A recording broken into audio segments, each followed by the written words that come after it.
Hello, what's up, Moxie fam? How's it going? Friends. Hey, y'all. It is literally time for our July Moxie Mixer, and I'm so excited because tonight it's not just me and Court, but we brought in some backup and reinforcements. So I hope y'all are ready. Let us know in the comments where are you watching from. Also, let us know how are you doing tonight? Or in the morning if you're team replay, or whenever you're watching this, let us know how you are doing. But y'all, I'm so excited because tonight is a special one. It's a little bit different than our usual Moxie Mixer formats. But literally last month, Sierra and I, we hosted our mid-year reset live. And if you weren't there, it's okay. I'm going to put the link in the description box below. Go check it out. We'll also be reviewing a little bit of what we talked about here later on. But y'all, Sierra gave us so much great information. She gave us the language. She gave us action steps. And it's one thing to sit through a great training and receive all the information and the knowledge, but it's another thing to like actually take it and apply it to our real life. And so that's what we're going to be doing here tonight. It's a little bit, it's like a part 2 to that. So Emma brought up some backup. And so I'm so excited. Courtney, are you excited? We've been looking forward to this one for a while. This is going to be a good one.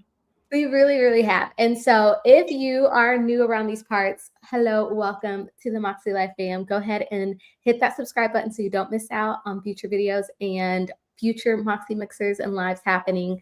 But y'all, I want to introduce you to our backup and our team members from MäksēLife.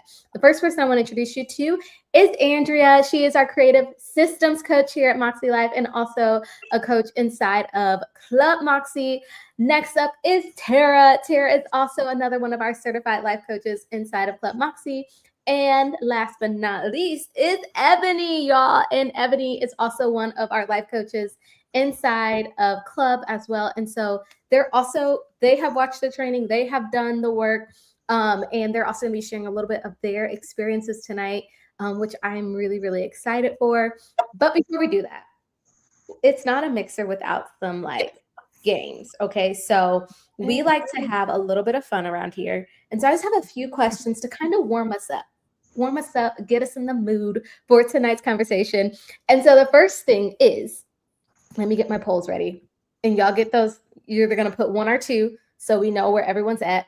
But the first question is, would you prefer dancing in your kitchen or singing in your car? I love this question. Mm. Oh gosh. I like singing in the car because I love being like a fool and knowing that other people are watching and hopefully like getting a kick out of it. So I'm in the car. How about you guys? Okay. Strong car singer. Yeah. Yes. Yes. Right. There's nothing like 75 degrees, windows down. Mhm. Sorry, 22 degrees Celsius. With your favorite playlist. There's Absolutely. nothing like it. Take you back to whatever season you want to go to. Just pick the decade and takes me right there. Yeah, I love I've been known to drive around the block a few times just to let the song keep playing. So You cannot stop it. You can't turn off the car mid-song. No. No. Finish that I'm out. gonna have to go the other way. Dancing in the kitchen to my favorite music. I put on my favorite 80s music, and all of a sudden I'm ready to start cleaning the house. So I mean, I'm going to be dancing and singing probably at the same time with my AirPods in, and my family will tell me to slow down a little bit or be quieter. Kristen, do not. Andrea's with you, and I'm with you. Like, I'm gonna dance it out in that kitchen. Listen, you can't tell me that kitchen is my stage, okay? And I have been known to hop on a counter or two. So, Heck yeah. Heck yeah. Okay, now we need to do like a meal together and do a dance party in the kitchen. Mm-hmm. absolutely. Okay, most of our fams are singing in the car, and I want to know in the comments what's your go-to like car karaoke song. I gotta know. Okay, the next question is, okay, would you prefer a good cry or a good laugh? Laugh. A good laugh. Like a laugh that you laughing so hard there's no sound coming out. And you feel like your chest is gonna cave in, and like the next day you can feel that you were using your abdominal muscles laugh. Like that is the kind of laugh I need every day. I totally agree. I love it when you laugh so hard. You're like, am I getting a workout from this? Yes. Oh my gosh. And I would say if you've ever been in that place where like you cry and then start to laugh, That's what I was gonna say. Gorgeous place to be. Nice I didn't want to combo. be like super rebellious, but if I haven't cried 4 times today, okay. But it's better than keeping it in, right? It's just Absolutely. that day. Today, I'm not like usually that person. That sounds very dramatic. But after that cry, like getting it all the way through, and then, like you said, Court, ending up with like some humor and like, isn't it just the full circle? Like, what are we gonna do? Thank you, Tara. Thank you for representing the good cry, because sometimes you just need a good cry. Yeah. And my favorites are the laughs that turn into cries, like where you're laughing that tears are coming out of your eyes. Those are like absolutely. Okay, the next one is, would you prefer your favorite cozy hobby or your favorite comfort show? Mm. I'm comfort show. Yeah, comfort show. Low effort here. I don't want to do anything. I just want to consume. I just want to watch. I don't want to make anything right now. So yeah, definitely the show. Yes.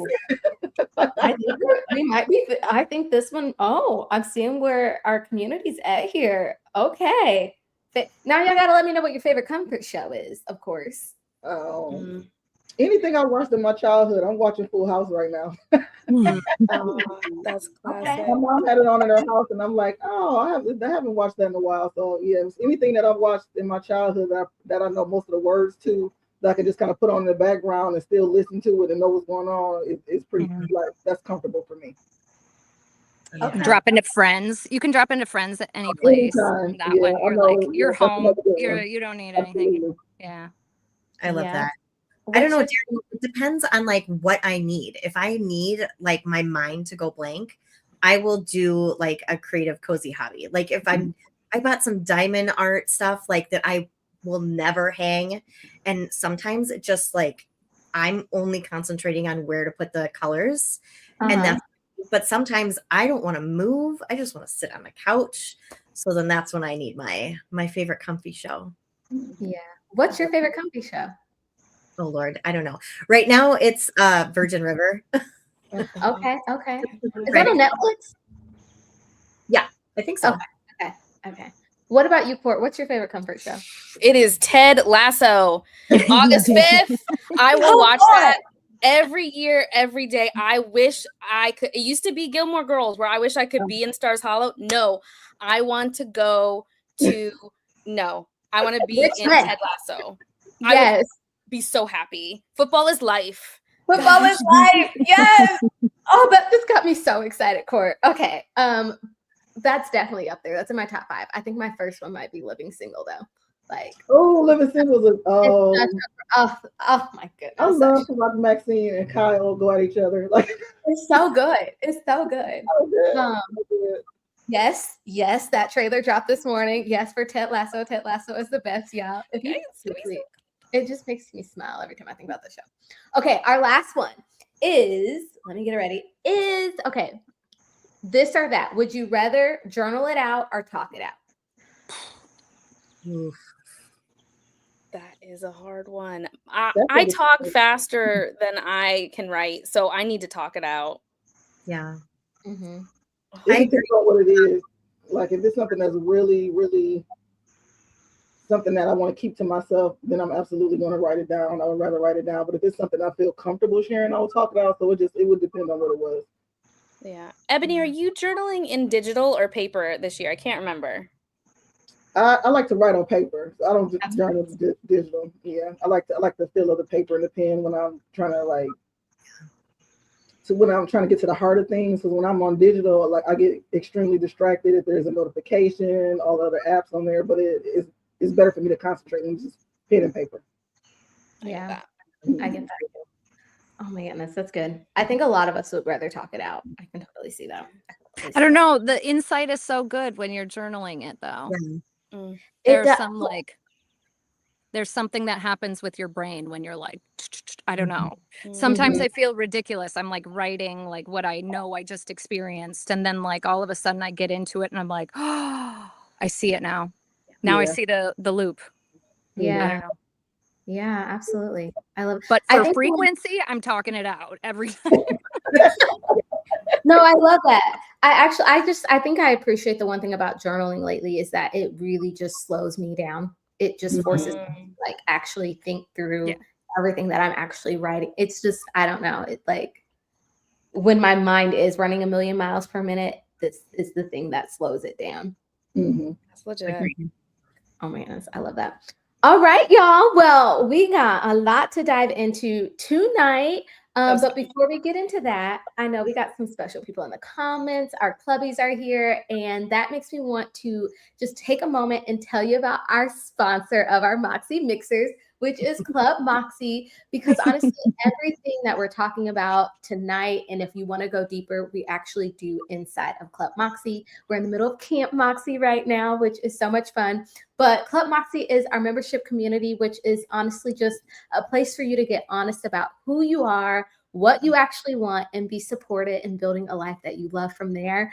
We offer group life coaching and mental health coaching with our certified life coach and founder, Sierra Friend, and our licensed psychologist and mental health coach, Tracy Webb. You get a monthly playbook. There's weekly reflection calls. There are bonus sections.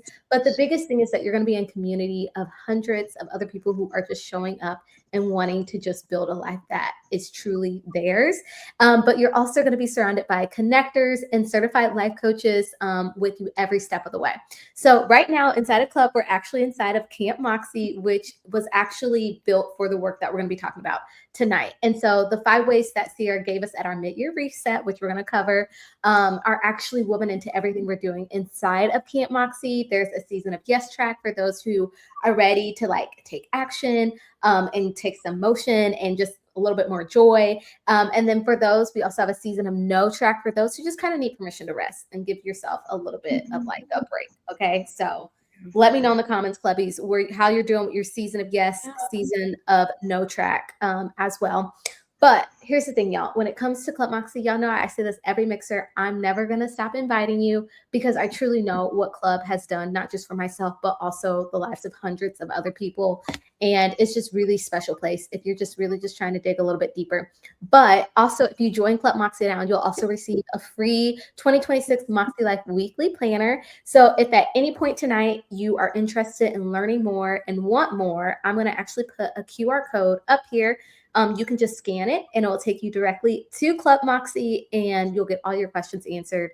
If you have questions, you can also put them in the comments. We have some clubbies here tonight. And also, y'all, I have our freaking life coaches. So if you have a question for them and specifically, I'm going to have them answer it. So if you have any questions, ask away. We don't gatekeep about Club Moxie parts, okay? But without further ado, let's talk about why we are here tonight and why is it important that we're having this conversation, Courtney?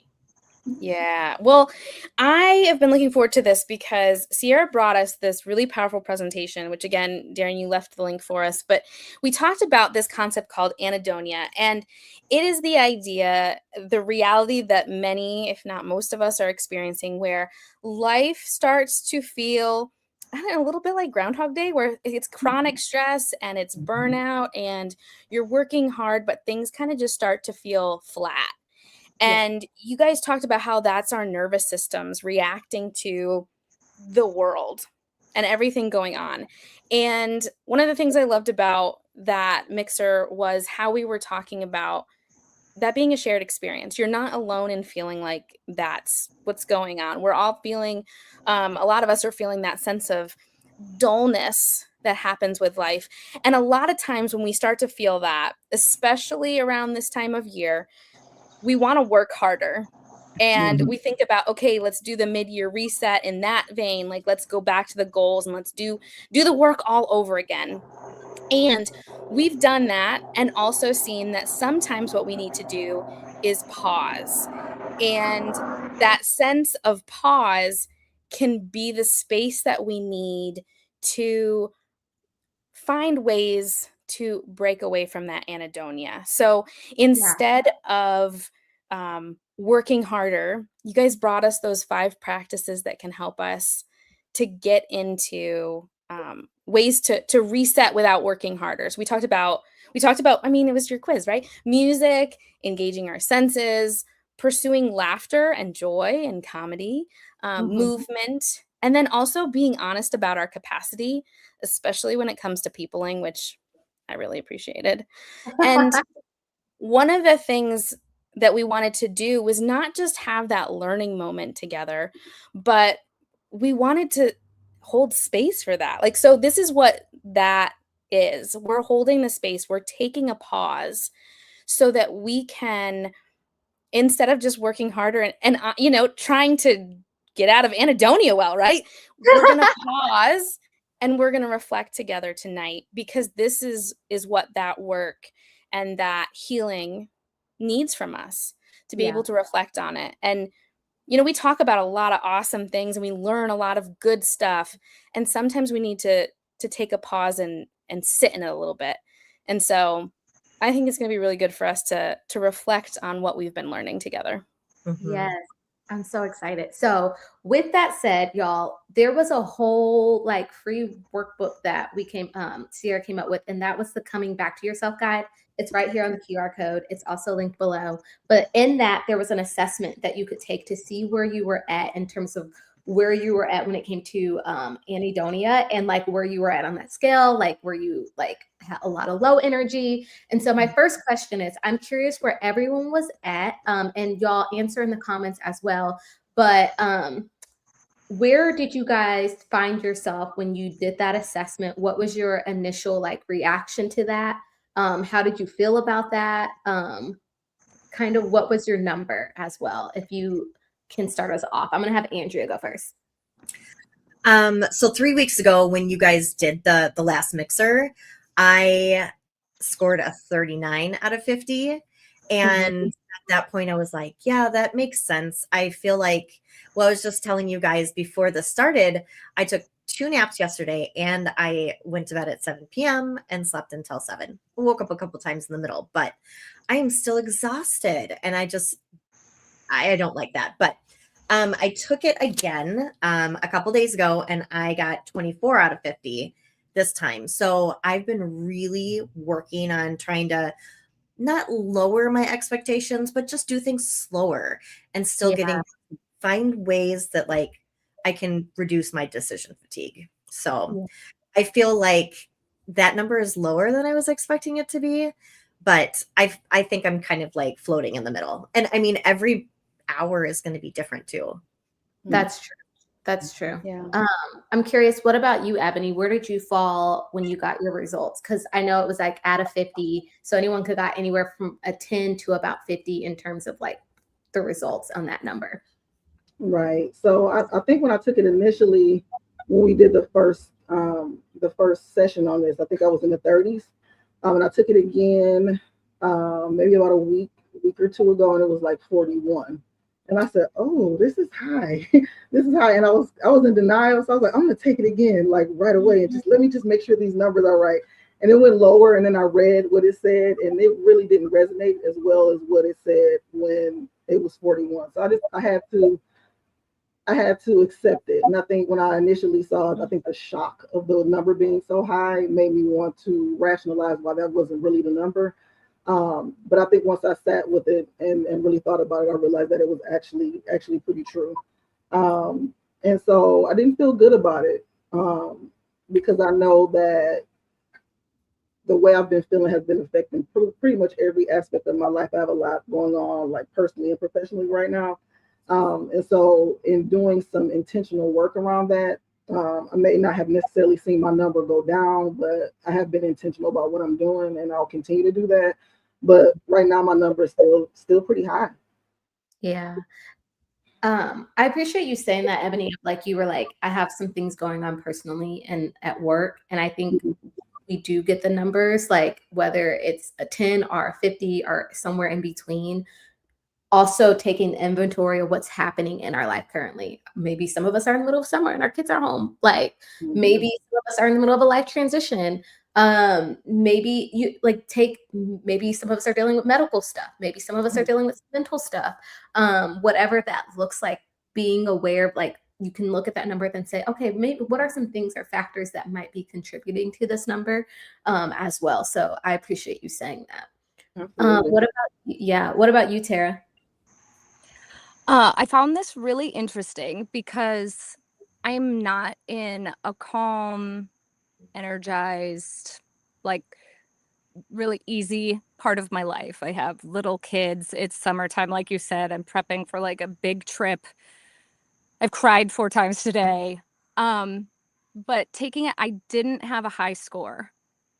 And I think I'm a person who feels things very deeply for like those emotions that we love to feel and for the emotions that might not sit so comfortably on our hearts. So I don't think a low score in this case is a signal of like that person's not stressed or that person has everything going right.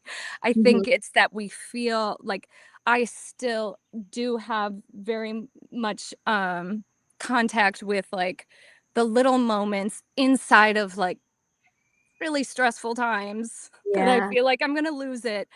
So I don't know if I'm like alone in this or if anybody else had that when they were going through this assessment. Like, I feel like, I don't know. I don't know. The one that I did resonate with completely is I feel tired in a way that rest doesn't seem to fix. That one is like a 4 or 5, but the rest are like 2, 3, 1, you know. But what I do want to point like within that like appreciation and like really being present in a moment that like with the weather or like with the nature sounds I really get connected with or like watching my kids laugh. I still am experiencing like stress and like I'm a 5 today. Like it's not fantastic over here. Yeah. But I don't know. Does that make sense? Yeah, absolutely. And I so appreciate you saying that. Yeah, it really does. And I think what you're touching on is the awareness. Like in being able to pause and to stop, we've all had this moment of, oh, either this was what I thought and it confirms that, or, oh, I'm surprised because I didn't feel like that. And I think what you're realizing, it sounds like, is that moment of awareness and connecting it to, and this is why it feels this way, which is the next step. So that totally makes sense. Yeah, absolutely. And Tara, you were starting to touch a little bit into some of those tips that we were talking about, but Sarah essentially gave us like 5 ways back to ourselves when we're dealing with this. And pretty much saying like these 5 ways being things like in helping us reset our nervous system. And the first one was that she talked about was us to stop chasing happiness and to chase neutral. And in short, she was just saying we've been taught to aim for joy, and when we don't hit it, we feel like we failed. And that encouraging us to aim lower. And I'm not gonna lie, when she first said that, y'all, everything inside of me wanted to just like, like she said that, and I was like, oh, this, like, it just felt so like I had so much resistance for it. But there was just so much grace in that I was very, very, very curious where y'all fit with that. Like, how does lowering the bar on joy and happiness look for you right now? And I want to know in the comments, Moxie fam, what does that look like for you right now? How are you lowering your bar of happiness? I feel like, there's the badge of honor for, doing more and hustling and never asking for, someone to help you and stuff like that. So I think that that I resonated with what you said, Darian. I really felt, I was like, Sarah, what? But I loved it. I stepped back and I thought about it. And as I was doing the homework for this, I wrote down checking just one thing off my to-do list and then letting myself rest if I need rest. Mm. And that is like, I started Club Moxie right at the beginning. So I was paying for it for a couple of years, and then I don't know, I got lucky enough to be able to work for MäksēLife, but I did a lot of work. I did a lot of work on myself, and I love having those different tools. So but yeah, taking time and like letting myself rest and not having to cross off everything on my to-do list. It's not, this is my life. And if I don't think that I need to vacuum today, it'll be there tomorrow. I'll vacuum tomorrow. It's not going to, end my life or anything.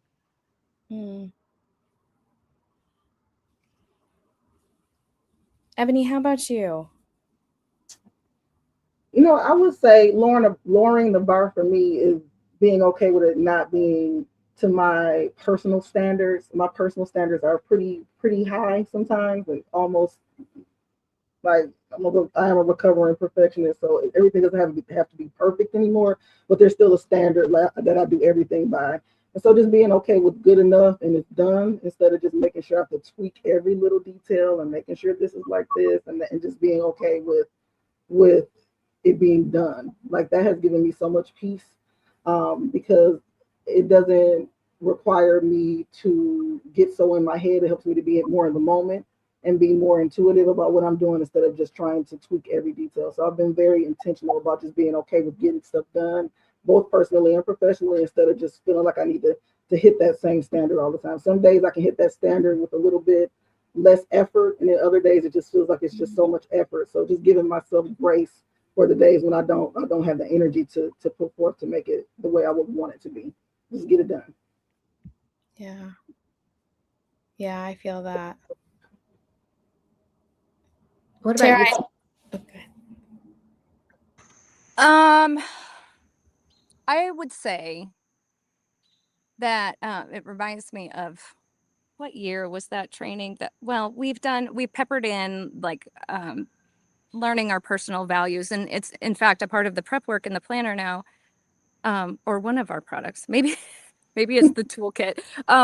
But learning my personal values and going back and really feeling my own values and feeling confident in my own values day to day has removed my need to feel like I'm chasing anything that isn't mine, which isn't to say it's easy or that I do it every day or do it all the time, but I can more naturally, because of how long it's been swirling in my brain, more naturally look at if I'm feeling a certain way or feeling like I'm trying to chase something, there's a more automatic check-in, like, okay, which value does this actually fulfill for me? And if it doesn't fulfill one of my values, like, what am I even doing? I don't know if this is answering the question. No, But it is. I'm no longer like chasing values that other people have, because it doesn't align with what I'm looking for in my life. And I like pure happiness and ecstasy. It just isn't one of those. I just Yeah. want peace. I want to grow a little bit. I want things to feel meaningful. And that doesn't always mean happiness. Yeah. I love what you shared there, Tara, because you mentioned values. And what really stood out to me when each of you were saying how this is showing up in your life is that you're living into your own values. Because when we go out and we encounter the world and advertising and all of that stuff, we're seeing what everybody thinks that we should do at 100%. And I love how you've been able to say, you know what, my I don't need happiness in that way. I don't need my house to look that way. Like we can come up with our own value in there, whether it's for rest or for peace. And I think that's part of what anhedonia is that sense of being aligned instead of just like keeping up with a rat race. Mm. We don't have to do what everybody else is doing. Yeah. That's exhausting. I love that. Yeah. Go ahead, Andrea. I was just going to say, Courtney, did you see what I wrote in the chat?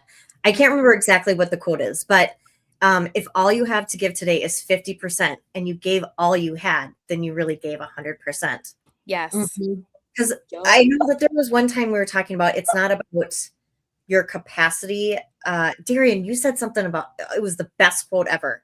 I'll have to go back and look at it. But it was like, it's not about your capacity. It's about your something else. Oh, where it's not necessarily about what you're capable of, or like we're capable of a lot of things, but our capacity to do all of that can change from season to season.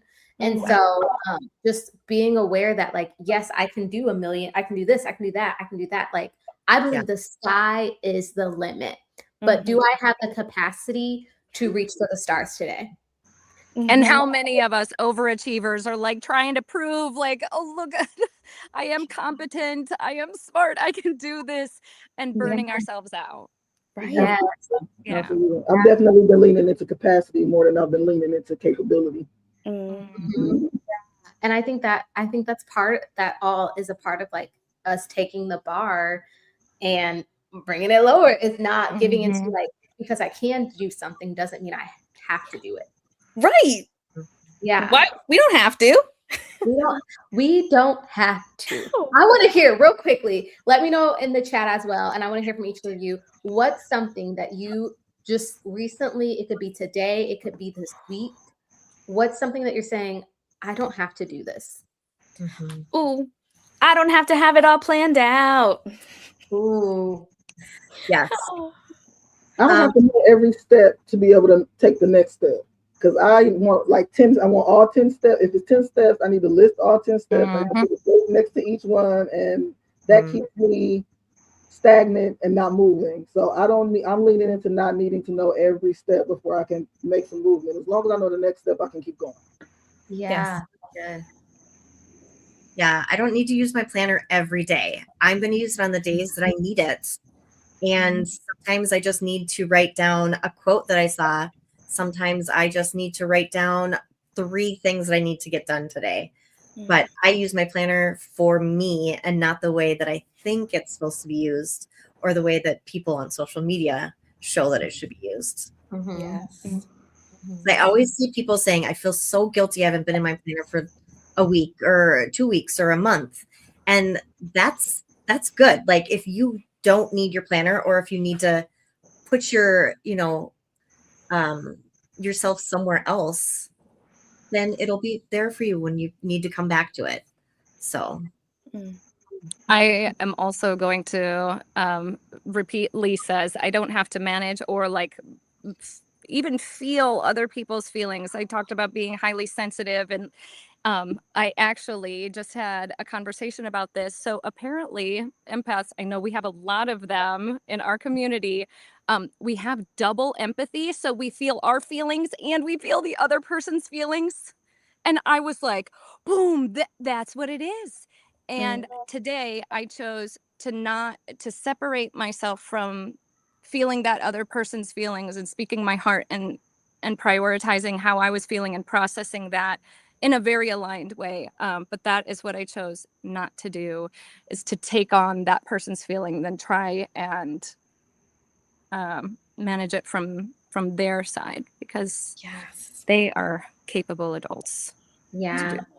And that's double the work, you know? No wonder we feel tired. Like, that makes sense. Yeah, I love that. I would say I don't have to go at a sprint pace. Like, I don't have to keep, I can walk, you know, heck, I can cross some days, but we don't have to be running nonstop. So that's what I'm gonna say. I don't have to run at a sprint pace. So we talked about stop chasing happiness and to essentially start chasing neutral. The second thing that Sierra had mentioned was talking about engaging our senses on purpose. Like, she talked about cold water on your face, a warm bath.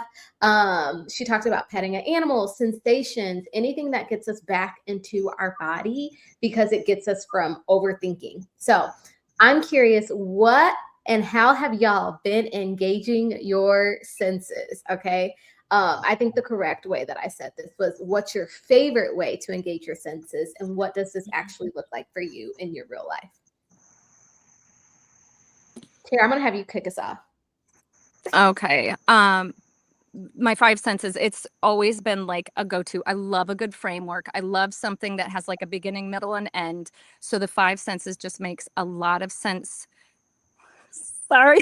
I just heard that out loud. Okay. It just helps me have like a boundary to say, okay, how can I bring myself more present into this moment? And I've used my five senses for a lot of years to get through a lot of tough life stuff, whether it's shout out to my bamboo weighted blanket. Been through a lot. That weight, I don't sleep the same without it. My essential oil sprays. I want to smell like a whole food. I want to smell like a food co-op. I want to smell earthy and incensey. I want it to be natural and like Aveda, like earthy. And I also, not to go too woo-woo here, but like I got very into like crystals, because I think this earth is so powerful. And shout out to our club Moxie meditation and connecting with our earth, and how powerful that session was this weekend. So that is a way that I have connected with my senses, with our world, and just brought myself back into my own body. And you know I love a good coffee. This is tea, my good tea. But I'm a person who's very, I have a little bit of self-conflict with, because one of my values, I wouldn't call it top 5, but it's beauty. And I don't want to sound superficial about that, but my environment and feeling good in the things that are around me, the clothes that I wear, the cup that I use, is so important to me that I feel like I can't get into my flow if my environment isn't at peace. Yes. So that's my piece. I love that. Tara, you're very in tune with. Sorry, I was just like on a soapbox. Sorry. Oh no, I love it. I mean, that's what this is. Literally, this is what we're here for. Okay. Yeah. What about you, Ebony? For me, getting back into my body and getting out of overthinking, I usually need to be quiet. So it's not necessarily wanting to engage my senses so much as it is to want to be able to get quiet. So like mornings and evenings when everybody's asleep and nobody's gonna call me and nobody's gonna ask me for anything. Like if I can just light a candle at night or light a candle in the morning and just be, that's usually how I just feel the most present with myself and in my body. Like I can just clear my mind, do some box breathing, and just really start my day slow. So I've really been leaning into slow mornings and getting up in enough time where I don't feel rushed, and where I feel like I can start my morning on my own terms. That's really been helping me feel a lot more connected, just to myself because I'm not on autopilot. Because usually when I get up in the morning, I don't know what I dream about at night. I don't know if I dream about my to-do list. I don't know, but when I wake up, I'm like, let's go. And so having to slow myself down and just saying, give yourself an opportunity to be able to nurture yourself, making sure you take your vitamin, making sure you get your water. Like I've been the most consistent with my vitamins over the last few weeks than I've been probably in my entire life because it was something small, low hanging fruit. Like I can drink some water and take a vitamin in the morning. Like that is not going to take up too much time, but it's something that's nurturing. That's just for me. So I've really been doing that, and that's really been helpful in just making me get out of my automatic thoughts. So that's been really helpful. Mm-hmm. I love that. I'll jump in. Yeah. So yeah, when we took the quiz the last time, it was like 3 or 4 weeks ago. Also, my dog has a squeaky toy, so sorry if you can hear. Hey, we can come on. I have been trying to make my morning slow. I have been really because just what Ebony said, I've worked from home since the pandemic started. And I think that's a lot of the reason that I feel kind of lost or, this anhedonia is because I'm myself when I'm around other people and I, can make them laugh or make someone feel better about themselves. And so I've been really missing that part. So I'm trying to find ways to make myself alive. So I had written down after we had this last mixer that I'm going to wake up and instead of going right to my computer and starting my job, I am going to go downstairs. Well, I'm going to make my bed first because that's always whenever I feel like I need more energy or I don't feel good. I make my bed.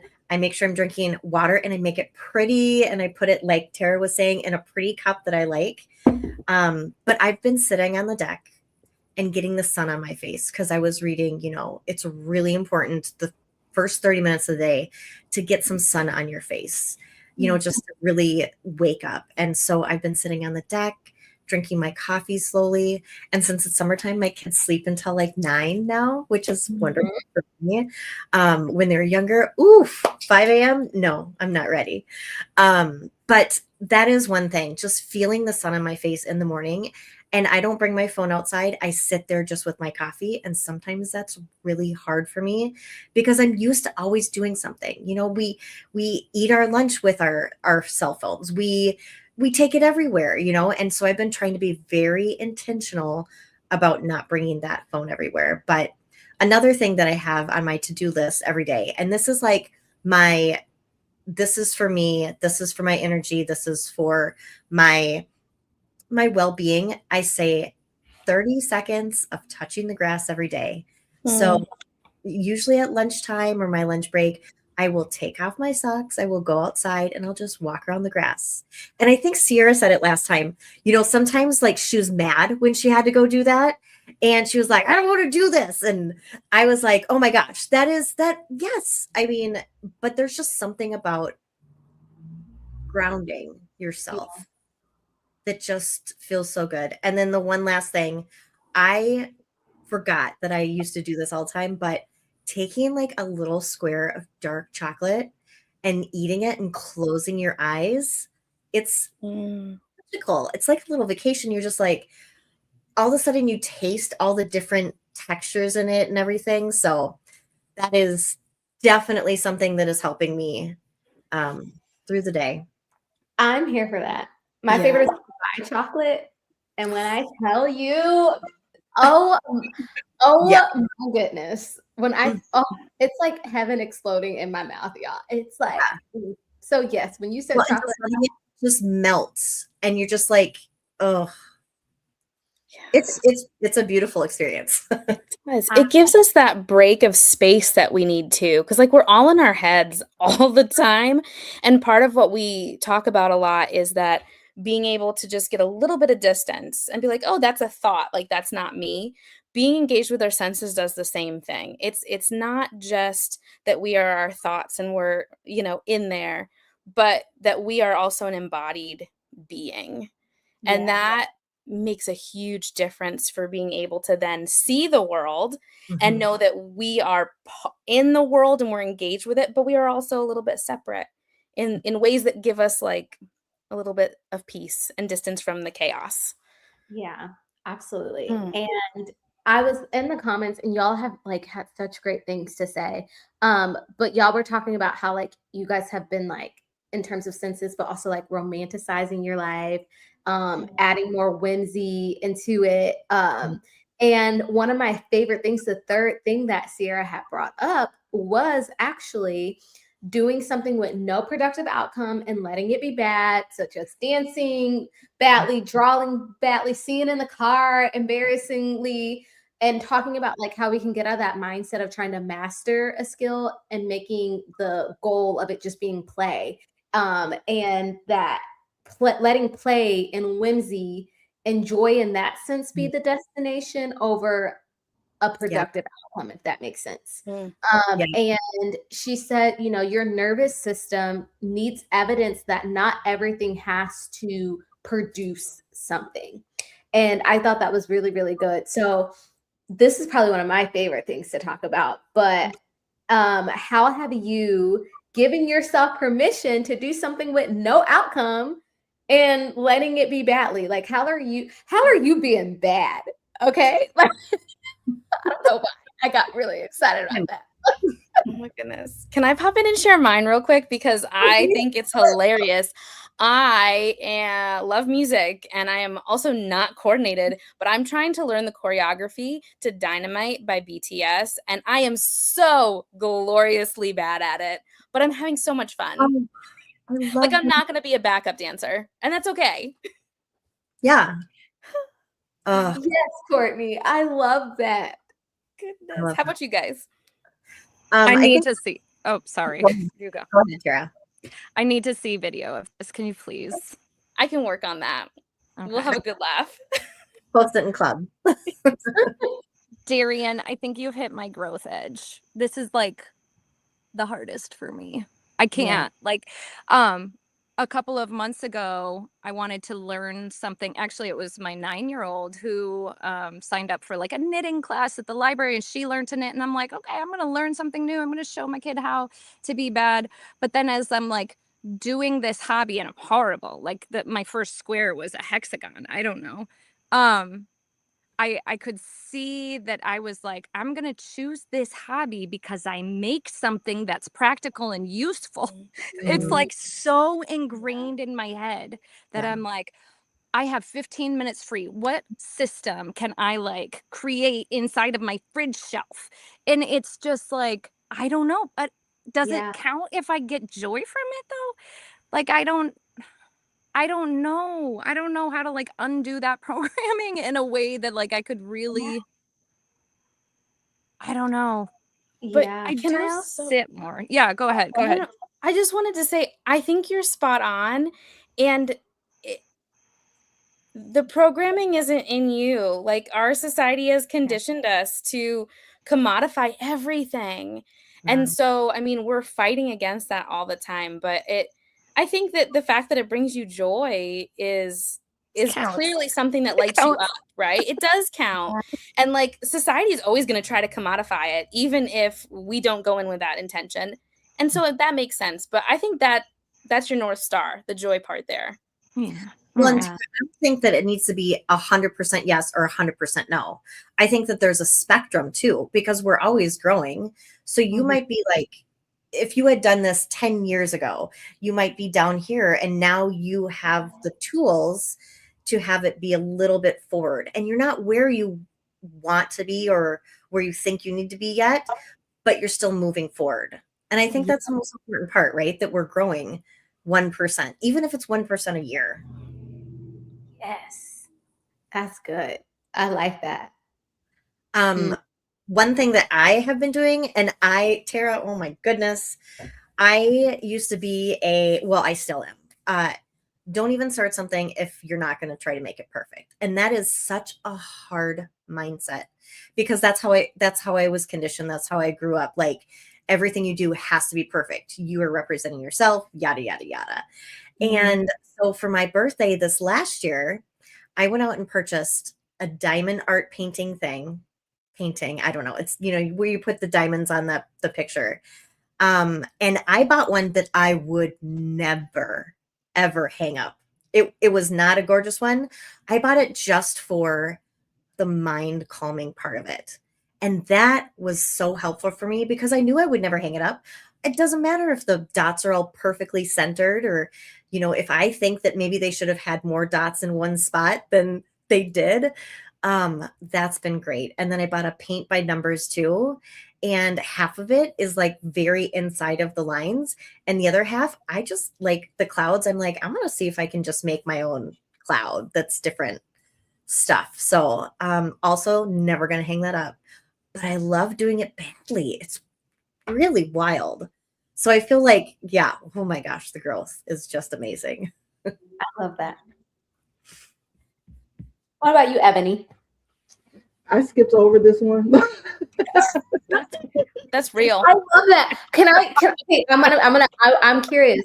Why did you skip over it? Just like if you're like, just because where I am, I guess in my own personal development, it will be more stressful for me to try to do something and not be good at it because I would probably I'm still in the place where I would obsess over it. So and not being good at something would make me get more in my head about it and try to make it into a project. And I just don't want to do that right now. So I'm kind of sticking to what I know in this season for me.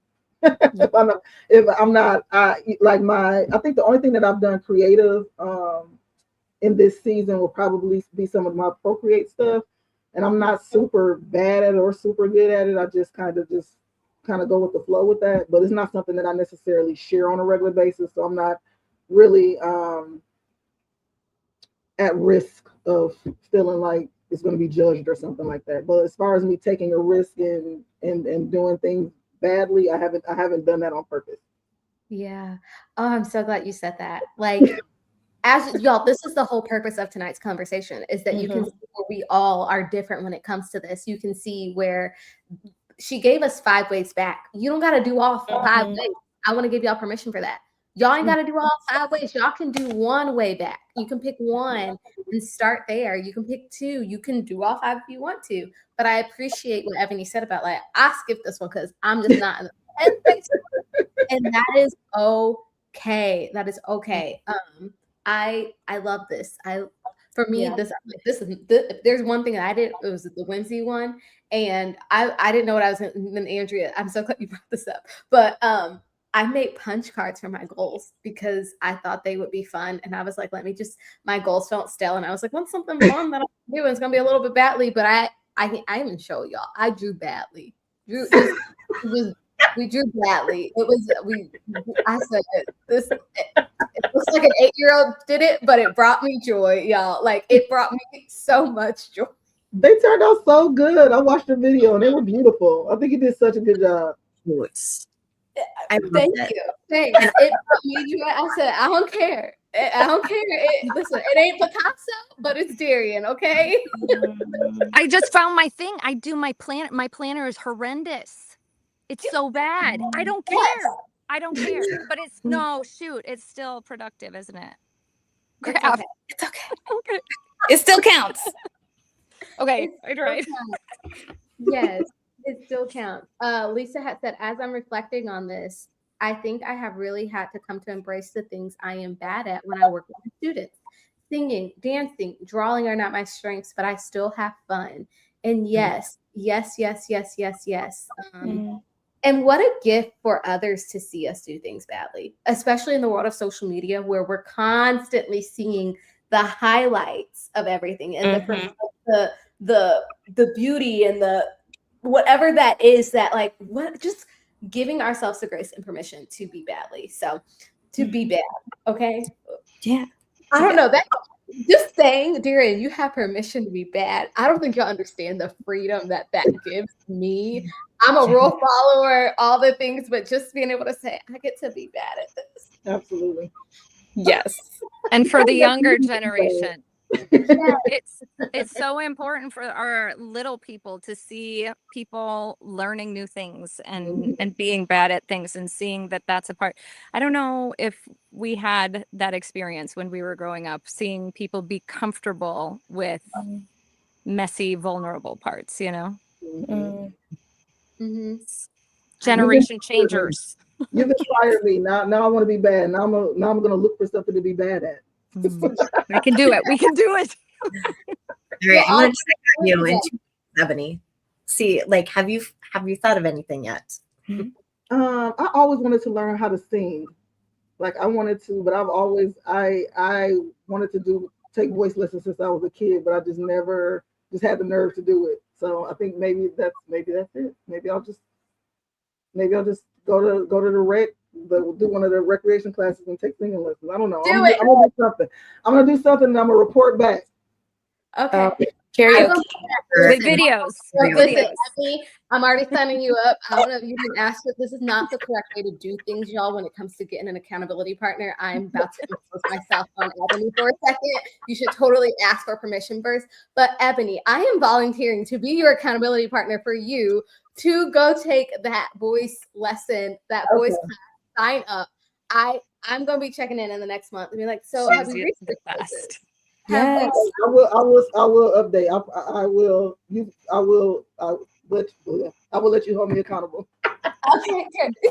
The best accountability coach for that ever. You found her. I hope you were serious, Ebony. I hope you like really meant that because I know. I feel like I'm getting ready to start getting some messages about this. So I'm gonna schedule them already out. Like, okay, we're following up. Okay, yeah. Have a regret. No, I'm just kidding. No. So I know we talked about 3 ways, and I know we're probably gonna go a little bit over our time here tonight, but that's okay because we're having a time. But the next 2, the second one, the fourth one was running a joy audit at the end of each day. At the end of each day, find one thing you felt 2% better at. Not great at, not life-changing, but just something that was just 2% better. And so my question for y'all is, have y'all done that? And if so, what does it look like?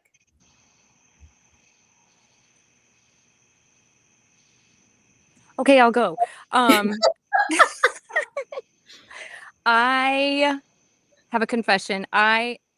With my 3, almost 4-year-old son, I lay down in his bed, like they share a room. So I have both of my kids. My kids do not sleep. Oh God, it's so difficult for them to find sleep and calm. So I lay down at the end of the day and they're both just like chatting my ears off. And I'm like, I actually just at a little library, I found a book called Go the F to Sleep. Hilarious. Anyway, and every night, my 3-year-old insists on dancing to Life is a Highway from Cars, the Pixar movie. And there's just this moment that like our laser projector is going on and like my 9-year-old wants to talk about existential questions. And there's just like, I have nowhere to be and nothing to do. And I sit and just soak it up and love that moment. So that might be like the part of my day that makes it 1% better. But it is a moment, a quiet moment of my day that I just sit and say, like, there's nothing else to do, but just be in this like lovely, messy, chaotic, exhausting chapter. Yeah. Oh, that's my joy. That's so Tara, I don't know how when you were talking about dancing to Cars, all of a sudden in my mind, I saw that scene where Phoebe on Friends is like running like with her arms all over. And, I think she was running with Rachel and she's like, what are you doing? And she's like, this is more fun. And I always think about that moment and I think like, you know what? I want to do that sometime where I'm just like being silly and I'm like, I don't really care who's looking at me. Hold on, wait, Andrea, you went mute for a second. Okay. There you Sorry, go. my thing fell onto it. For the joy question that you just asked, I've got our beautiful daily reflections and gratitude notebook and daily intentions notebook. And it specifically says, name something that brought me joy today. So I love these books so much. And this is a great way to just have one thing to that I don't know, that's how I like to journal. Sometimes I don't know what to journal about. So those are my go-to. And that's where I list my joy. Yeah. Oh, I love that. What about you, Ebony? No, I don't have like a written practice where I practice writing gratitude or joy at the end of the day, but there's I always find joy in, this is funny, and going to bed at night. Like when I finally have that opportunity to kind of clear out my mind from the day and just really being cognizant of the fact that I get another day, hopefully get another day and get to start over again. That is where I find a lot of opportunity to just have that moment of joy is when the day ends and knowing that I can just begin again the next day. So usually at night, that's kind of when I'm a little more reflective, but I don't necessarily write that down. It's just usually like part of my bedtime regimen. Yeah. Oh, I love that. Yeah. Oh, man, this is so good. And I love how it just looks differently for all of us, right? Yeah, it really does. And I think, I mean, what I'm noticing with all of these is it's just the pause helps us to connect to ourselves instead of being connected to other people's expectations or even like different seasons of life. Like you were talking about with capacity, seasons change, and what we worked for us at one point may not work, right? We may have had the energy to be really good at X, Y, and Z, and now we just don't. And that's okay. Like we change, our priorities change, our values can change, but being able to get out of the go, go, go, let's do. I'm behind. I need to catch up. Let's work harder. And pause can help us to connect a little bit more to ourselves in that. And that brings us somewhere that is far better than catching up. You know, it's far more, I don't want to say productive, but productive to being a human than it is to like do all the things and do them right or well. Being us is enough in that. Oh, I love that. And speaking of connection, the final way that Sierra tip and way that she suggested was giving ourselves permission to lower the bar on connection, specifically connection with other people and relationships. And something she said was, text someone thinking of you without following up. Sit near someone you love without needing to have like a performative conversation. This my favorite ones when she said like sit in public, like in a cafe, a farmer's market, a festival, a concert, a park, and where people are alive around you and not feel like you have to participate or talk to someone, but just soaking up the energy of people you're near, and how connection doesn't have to be a whole event or even a one-on-one. And I'm very curious how we all are lowering the bar when it comes to connection. I love this question because I think there's this ideal of like, be social butterfly. And I know at least some of us here are introverts, so that doesn't always feel good. So yeah, Tara, how about you? How have you been lowering the connection stuff, especially knowing that you're about to engage in some big people time? We're gonna lower that bar and use my have to go to the bathroom card when I need to remove connection completely. Yes. Thank you for that tip.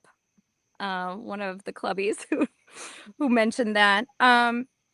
But I was actually having a conversation about like a 5 year ago Tara who was definitely more in her people pleasing era and figuring out how can I get them to like me and how can I be the person that they need.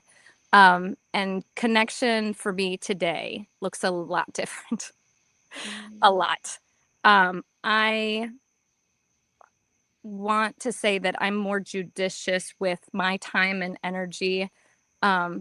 if I see that there's not alignment or there's not a future in a certain relationship, I choose to take that energy back for the moments that do matter more for me. So I'm very extroverted, but now I'm not going out and trying to make conversations happen. I'm being confident and quiet, which is hard for me.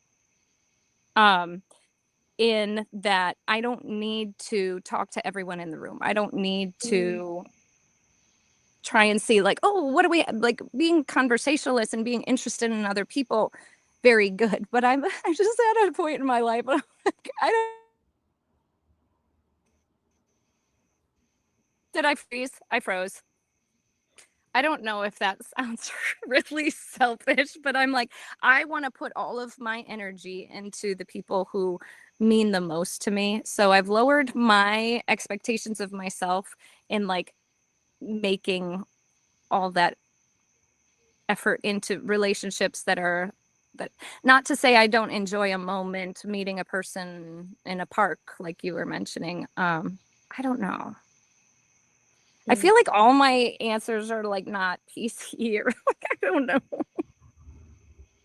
I don't know. Ooh, Darian, you're muted. No, I said I think they're good. I think the one thing I appreciate about you, Tara, is that like we can see you being in the middle of the process.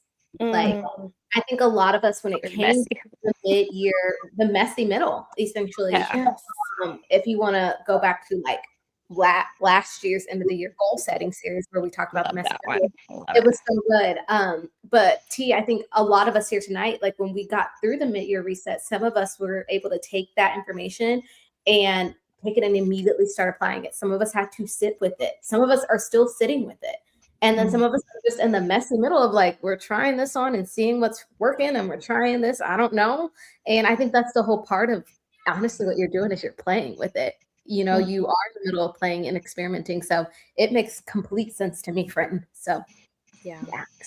And it's so relatable. You know, I mean, I think a lot of people might think, well, you guys are all certified life coaches. I mean, you have all the tools. You must like be able to just really live your life perfectly and be so happy. And I mean, we're still working through everything too. You know, it gets hard. For me, I think the pandemic really helped me decide who I want to hang out with and where I want to be and where I want to invest my time. So I am thankful about that. I really put a lot of boundaries up after that because there were some people I just didn't miss, you know, and I thought, you know what, I'm just not going to do stuff with those people anymore, the people that bring me down. But my husband and I, both of us, sometimes we're both having really, really stressful times at work. And if we ever have that while we want to plan a date night, we'll say, let's just go to a movie. And that way we're still right next to each other. We're watching the same movie. I love that. But we don't have to like be on and we don't have to come up with things. Or, you know, we might tell the kids like, okay, you can go take the iPad upstairs and watch something. And then we'll watch a movie on the couch and not even go out anywhere. My girlfriends that I live right next door to, there's 4 of us. And at the very least, we go out for all of our birthdays. And if we have the time and the energy, we'll go out more often. But sometimes we don't see each other for a couple months and we literally live right next door. But that's okay. Like those relationships, the people that get it and you just pick right back up, those are the people you want to keep close to you. Yes. But I'm just in a point right now where there's a couple people that I just want to be around. I want to be around my kids, my husband, and then some of my really close friends, you know, and then family on holidays and stuff. But hopefully they don't watch us. That's good. What about you, Ebony? I think this question for me goes back to capacity again. Some days I have the capacity to connect and some days that I don't.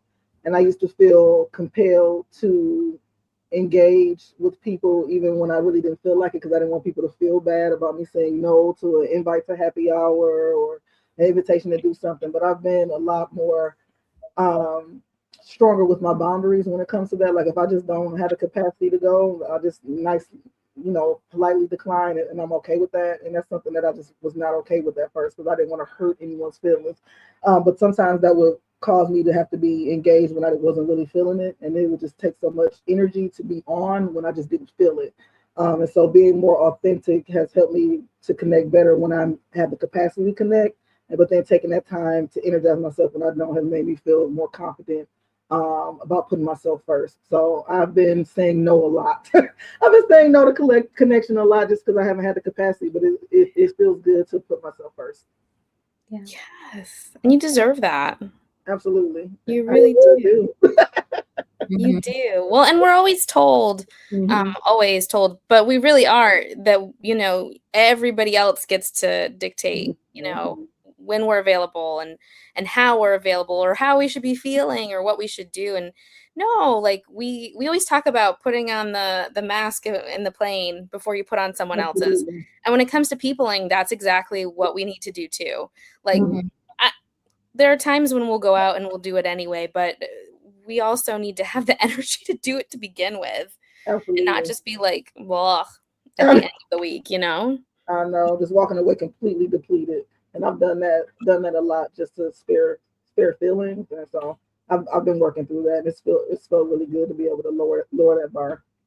Yeah. I love that. Well, and the grace and permission that each one of you have shared is so powerful because again, we're used to putting other people first. We're used to, I don't know, I'm just really struck by the timing of us having this conversation because December us can be very energetic and very optimistic and think about what our year will look like if we're at our 100% on our best day ever. But what I've heard in each of the things that you have each said is how you can get aligned with actually where you're at now, because it doesn't have to be where you were then, and it doesn't have to be where you are at the end of the year. Like it doesn't preclude things from happening, but it also doesn't demand them. So I love that we're able to have this conversation, and I love the times when you're like, I skipped this one, or I don't have an answer for this yet, because that's the process. Yes. It's not just what we were talking about. It's not just learning. It's not just hearing about Adonia. It's being able to say, okay, but hold on a second. How does this play out in my life? What does it look like? And how can I take what works and release what doesn't? So I just really appreciate the honesty you guys brought to this conversation and being able to name where we're at and not be performative about our goal, not even just our goals, but about our life. Because you guys are the only you in all of this. And I'd much rather have each of you than like some perfect, like, I don't know, something robot. We don't know robots, just real people. Yeah, It's such a gift to be seen and to be accepted by all of you. So thank you. Thank you for taking all of this quirkiness. We're so lucky loving to us. have each other in our lives. Like this is such a great group, and everybody else that works at MäksēLife. This is the one place besides my family that I feel like I can be my true self, and in club too. Like, Pretty fortunate. It's such a beautiful feeling. I agree. Like I love that y'all just said that, because the reality is that a lot of us, even some of us who are watching live, like, or even seeing replay, like some of us may be thinking like, like, I can do this on my own. I can meet my goals. I can live I can navigate this thing on my own. And the reality is like, you probably can, but I think, but there's something different about doing something alongside a community of people who are also trying to show up and like live their life well as well. And the reality is that we don't have to carry it alone, even though it may feel like that. And so I think there's just a beauty in doing things in community. And that was the whole purpose of tonight's conversation. That is the whole heart behind Club Moxie. And so, I mean, I would encourage y'all, like, if it's not club, find your community of people that you can do things with. And if you have not, I want to remind y'all that you can also grab the free guide from the Mid-Year Reset on coming back to yourself.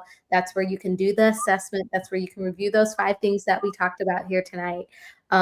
If you're kind of like, okay, like I'm ready, maybe you're like, okay, now I'm ready to actually take action on it. I've sat with it. Here it is. Go do it. It's just really good information for us. But I just want to say thank you to each and every single one of you who showed up here tonight, who've been rocking and rolling with us. If your team replay, thank you for watching. Ebony, Tara, Andrea, Courtney, thank you so much for setting aside time to come hang out with me in the Thank you. Yes, I love y'all so much. We love you, and we'll see you Love y'all. around. Love you. Talk soon.